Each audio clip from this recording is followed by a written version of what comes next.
दोस्तों सभी इन्वेस्टर्स को एक कंफ्यूजन हमेशा रहता होगा कि इन्वेस्ट करने का सही तरीका क्या है। क्या हम छोटे छोटे अमाउंट से कंटिन्यूसली इन्वेस्ट करें, जैसे 500 या 5,000 रुपये पर मंथ जिसे हम SIP कहते हैं, या फिर पैसों को सेव करके एक बड़ा अमाउंट जैसे 5,000 या 5 लाख रुपया एक साथ राइट टाइम पे इन्वेस्ट करें जिसे हम लमसम कहते हैं।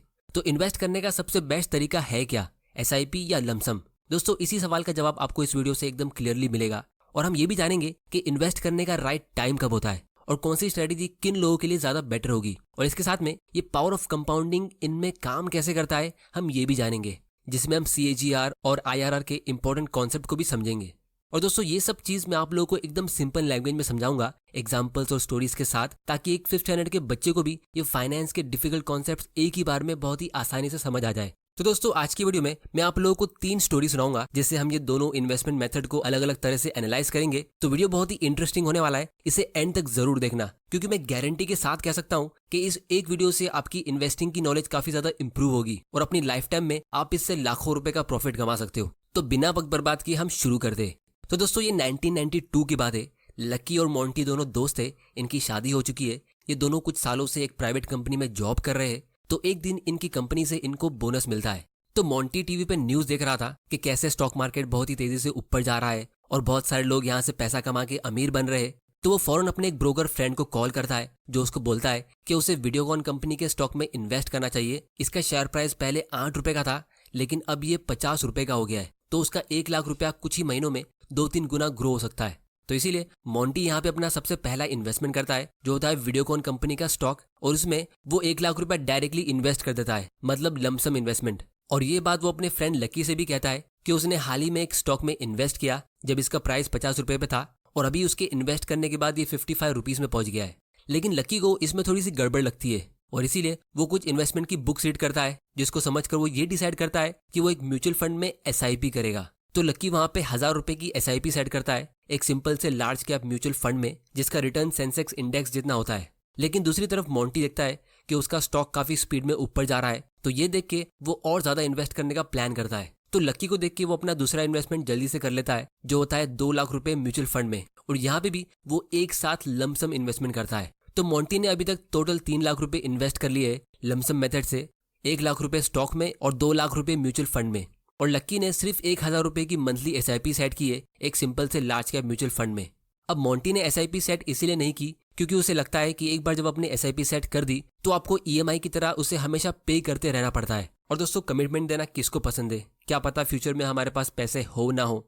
लेकिन दूसरी तरफ लक्की को ये बात अच्छे से पता थी कि SIP आप जब चाहो तब स्टॉप कर सकते हो और जितना भी अमाउंट आपका उसमें इन्वेस्टेड होता है वो ग्रो होते रहता है।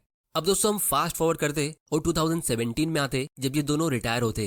तो मोंटी ने जिस स्टॉक में सबसे पहला इन्वेस्टमेंट किया होता है तो वो अब एक पेनी स्टॉक बन चुका है, क्योंकि उस टाइम पे 1992 में हर्षद मेहता के स्कैम के टाइम पे वो एक हॉट स्टॉक बन चुका था। तो शॉर्ट टर्म में उससे लोगों को थोड़ा बहुत प्रॉफिट मिल रहा था, लेकिन अभी उसके स्टॉक पोर्टफोलियो की वैल्यू 0 है।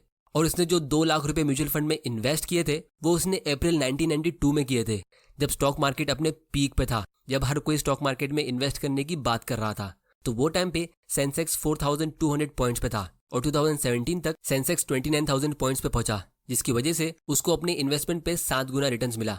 मतलब उसका 2 लाख रुपए का इन्वेस्टमेंट अभी 14 लाख में ग्रो हो चुका है। अब दोस्तों ये आपको सुनने में शायद अच्छा लग रहा होगा, लेकिन क्योंकि उसे ये रिटर्न्स कमाने में 25 साल लगे 1992 से 2017 तक, तो इसीलिए उसका कंपाउंडेड रिटर्न सिर्फ 8% का होता है। जैसा कि हम इस कैलकुलेटर में देख सकते हैं, अगर आप गूगल पे जाके CAGR कैलकुलेटर सर्च करोगे, यानी कंपाउंडेड एनुअल ग्रोथ रेट, तो आपको ऐसा कोई कैलकुलेटर दिखेगा। तो जैसा कि 1992 में सेंसेक्स 4,200 पॉइंट्स पे था और फिर 2017 तक सेंसेक्स 29,000 पॉइंट्स पे पहुंचा, तो आपका रिटर्न 8% का होता है, जो बहुत ही बुरा है। लेकिन दूसरी तरफ लक्की ने जो 1,000 रुपए की SIP सेट की थी, तो उसकी वजह से वो 25 सालों में टोटल 3 लाख रुपए अपनी तरफ से इन्वेस्ट कर लेता है, और वो 3 लाख रुपए का छोटा सा इन्वेस्टमेंट 32 लाख में ग्रो हो जाता है, जो होता है 15% का रिटर्न।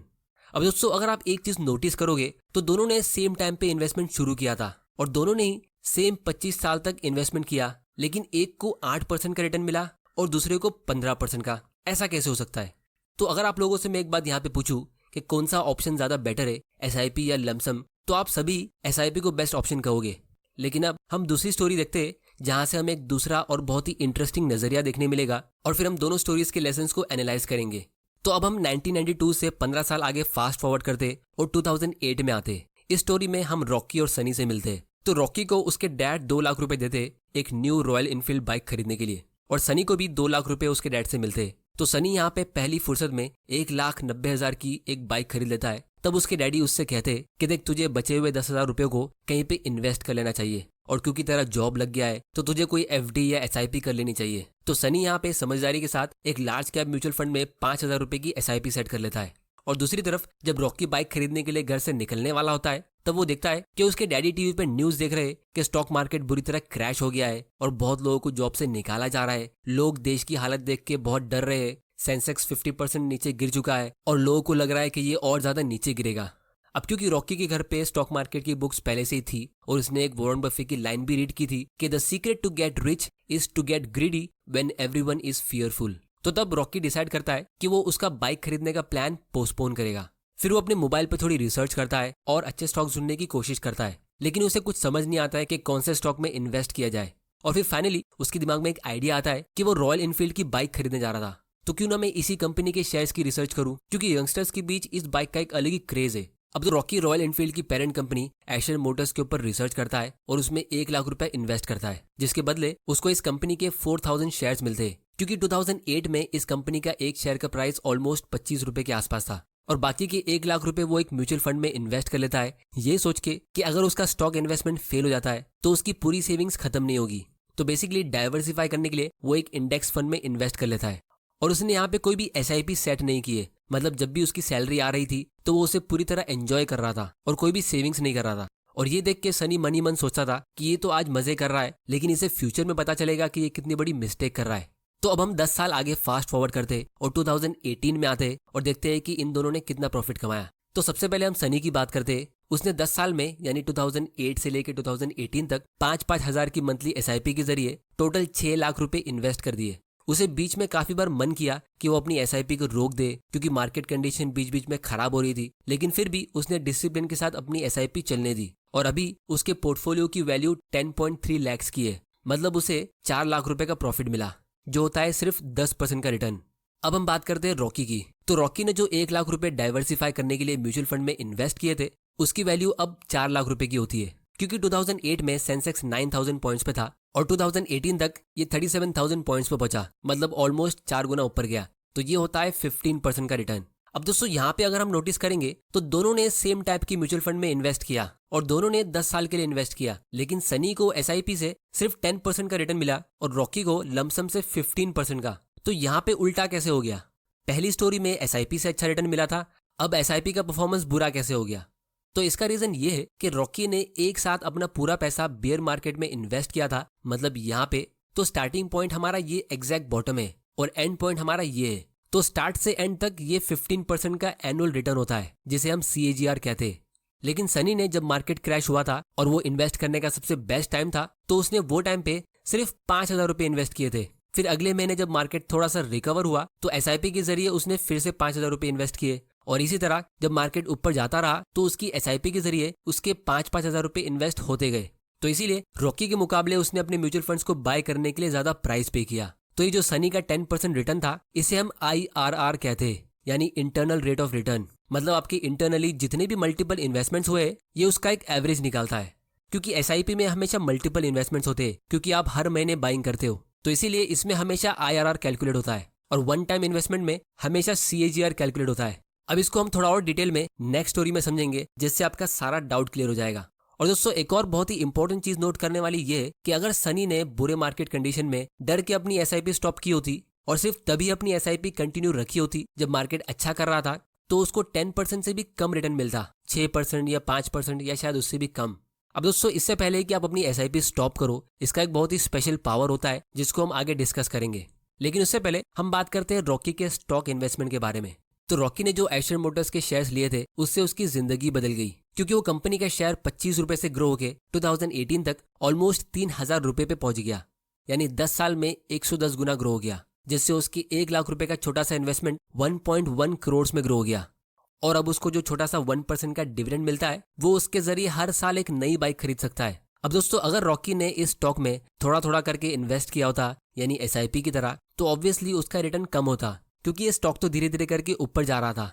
तो इसीलिए यहाँ पे हमारा सबसे पहला लेसन ये है कि अगर आप एक बड़ा अमाउंट किसी स्टॉक में एक साथ इन्वेस्ट करते हो यानी लमसम, तो इसमें सबसे ज्यादा रिवॉर्ड भी होता है जो रॉकी को एक राइट टाइम पे एक हाई क्वालिटी कंपनी में इन्वेस्ट करके मिला। लेकिन यहाँ पे सबसे ज्यादा रिस्क भी होता है, जैसे मोंटी को एक हॉट स्टॉक में इन्वेस्ट करके ये सबक मिला कि आपका सारा पैसा यहाँ पे जीरो हो सकता है।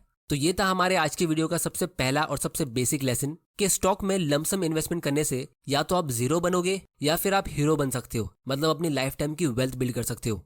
अब हम बात करते हैं सेकंड लेसन की। तो अगर आप SIP करते हो किसी लार्ज कैप म्यूचुअल फंड में या इंडेक्स फंड में, तो लॉन्ग टर्म में उसमें आपके पूरे पैसे डूब जाएंगे ऐसा होने के चांस बहुत कम होते हैं, क्योंकि यहाँ पे आप एक साथ 40-50 स्टॉक के बास्केट में डाइवर्सिफाई करते हो और उसके ऊपर आप अपनी इन्वेस्टमेंट की टाइमिंग को भी डाइवर्सिफाई करते हो, मतलब portfolio diversification plus time diversification. तो ये डबल डाइवर्सिफिकेशन हुआ, जिसकी वजह से आपका रिस्क बहुत कम हो जाता है और इसीलिए आपका रिटर्न भी बहुत बोरिंग होता है, जैसे 10% से 15% के बीच।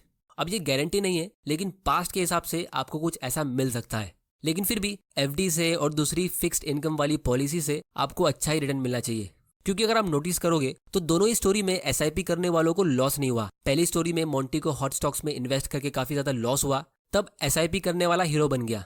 लेकिन दूसरी स्टोरी में रॉकी ने जो एक वन टाइम इन्वेस्टमेंट किया था वो हर कोई नहीं कर सकता, क्योंकि उसके लिए आपको इतनी नॉलेज और राइट टाइम पे उतना पैसा चाहिए। तो इसीलिए उसके सामने SIP थोड़ा फीका पड़ गया।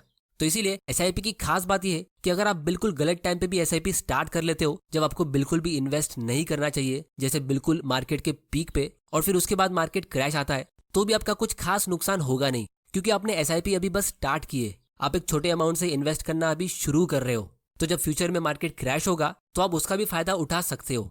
तो इसीलिए अगर आपको डर लगता है कि फ्यूचर में मार्केट क्रैश होने वाला है, तो वो टाइम पे भी आप अपनी SIP स्टार्ट कर सकते हो, क्योंकि अगर मार्केट क्रैश नहीं हुआ और ऊपर जाता गया तो आप एक अच्छी अपॉर्चुनिटी मिस कर दोगे। तो दोस्तों, ये था हमारा इस वीडियो का सेकंड लेसन कि SIP का सबसे बेस्ट एडवांटेज ये है कि क्योंकि आप इसके थ्रू ऑटोमेटिकली इन्वेस्ट करते हो, तो SIP के कोई इमोशंस नहीं होते। तो बुरे मार्केट, अच्छे मार्केट, ये हर मार्केट में अपना इन्वेस्टमेंट करता रहता है। तो इसीलिए SIP स्टार्ट करने का कोई भी सही या गलत टाइम नहीं होता है, आप इसे कभी भी स्टार्ट कर सकते हो। अब हम तीसरे केस की बात करते कि जब हम म्यूचुअल फंड में एक लमसम इन्वेस्टमेंट करते तो हमें कितना रिटर्न मिल सकता है। तो इसका मैं आप लोगों को एक काफी शॉर्ट और सिंपल आंसर देता हूँ कि अगर आपको डाउट है कि आपको किसी म्यूचुअल फंड में SIP करना चाहिए या लमसम, तो आप हमेशा SIP चुनो, क्योंकि म्यूचुअल फंड में एक अच्छे टाइम पे इन्वेस्ट करने से आपको बहुत ज्यादा मल्टी बैगर रिटर्न नहीं मिल सकता। आपको यहाँ पे मुश्किल से 2-3% का ही डिफरेंस मिलेगा, जैसे 10 से 15% के बीच। तो जब एक अच्छा मौका आएगा लमसम इन्वेस्टमेंट करने का, तो आपके मन में डाउट रहेगा ही नहीं। जैसे अगर मार्केट क्रैश हो गया और आपको पता है कि ये एक अच्छा टाइम है इन्वेस्ट करने का, तो आप वो टाइम पे एक लमसम इन्वेस्टमेंट कर सकते हो। अब दोस्तों, फाइनली हम आते हैं इस वीडियो के सबसे इंटरेस्टिंग पार्ट की तरफ, वो है कि स्टॉक्स में SIP करना कैसा रहेगा। तो इसको भी हम एक इंटरेस्टिंग स्टोरी के एग्जांपल से समझते हैं। तो अब हम 2017 में आते और वापस रॉकी और सनी की स्टोरी को कंटिन्यू करते। तो सनी रॉकी से कहता है कि यार, तूने स्टॉक मार्केट से इतना अच्छा पैसा कमा लिया, तो मुझे भी कभी कभी कोई स्टॉक की टिप दे दिया कर, ताकि मैं भी तेरे साथ इन्वेस्ट कर लूंगा।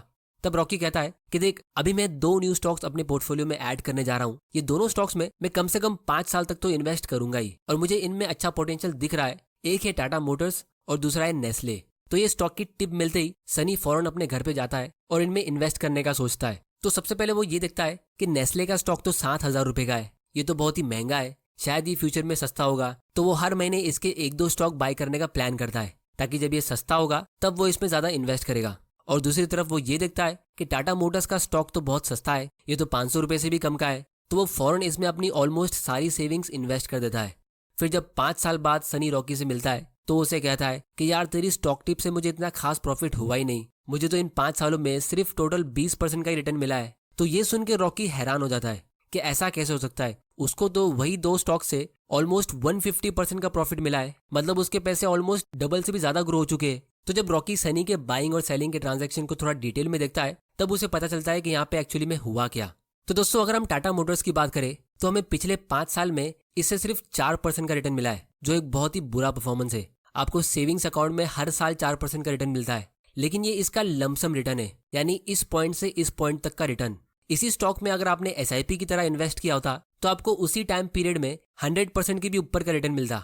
अब अगर आपके मन में थोड़ा सा भी डाउट है कि ये कैसे हुआ, तो इसका मैं आप लोगों को डिटेल एक्सप्लेनेशन देता हूँ। तो 2-3 साल पहले क्रैश के बीच ये स्टॉक काफी नीचे गिर गया था। तो अगर आपने SIP की तरह इन्वेस्ट किया होता तो उसके जरिए आपने ये लो प्राइस का भी फायदा उठा लिया होता और सस्ते प्राइस पे बाय किया होता, क्योंकि ये भले एक अच्छी कंपनी है लेकिन 2017 में ये थोड़ी सी ओवर वैल्यूड थी। तो रॉकी इसमें एक छोटी क्वांटिटी से बाय करके सिर्फ ट्रैक करने का प्लान कर रहा था, और जब बीच में मार्केट क्रैश हुआ तो उसने इसकी बहुत सारी क्वांटिटी बाय की और इसीलिए उसको इसी एक स्टॉक से 200-300% का प्रॉफिट मिला।